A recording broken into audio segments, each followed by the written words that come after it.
fish today. We're going to show you how to prepare that fish and have yourself a nice meal at the walleye hatchery. We go out in the spring, collect the females and the males. For brood stock, we remove their eggs from them and do the fertilization process, and then release fry and fingerlings after they hatch. Gill plates, there's sharp areas on their gill plates that will cut your fingers if you don't handle them properly. Maybe right here. And then you have a sharp spine as well. These will also hurt a little bit if you're not careful. Come down on each side of its backbone, and the backbone's evident. You can see where the dorsal fins come out of. We're going to cut along the side of its gill plate, and then on each side we're going to work our way down that backbone until we get down to the dorsal plate down, or the fin, and we'll pull the blade through here and then finish on this side, trying to keep this side of the backbone. And that's going to give us a nice fillet. We're going to run into a rib cage in through here, and we're just going to take the knife and kind of work along that rib cage. $5 to $10, I believe, at a hardware store.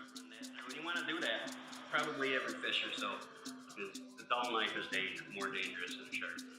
As I explained, I'm going to work along this side of this dorsal plate, kind of add a little bit of an angle. I want to maximize the amount of meat I'm going to try to get off of them.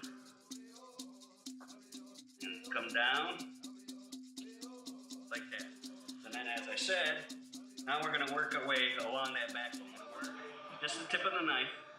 You can see how I'm doing this. You can see I'm on the right side of these dorsal fins that are sticking out.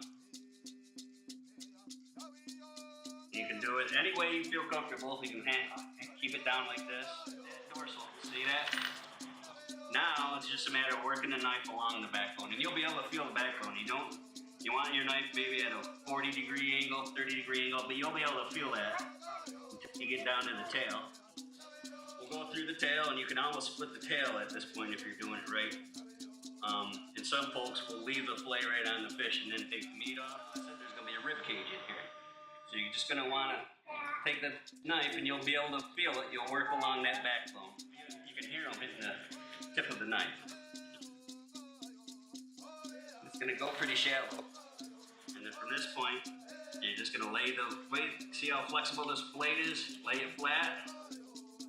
Come along the skin, and actually you can pull the skin and do most of the work by moving the fish and then the knife. Take your time. It's not a race. This is cheap meat. So you'll take that off. Some people will even take this part off as well. Cheap is a cheap. You got to be careful of, like I said, right here is that really sharp blade. Those will cut your fingers dandy. I mean, good enough for stitches. But you just want to work with the tip of your knife. And you can feel along the exterior area where there's hard skull area.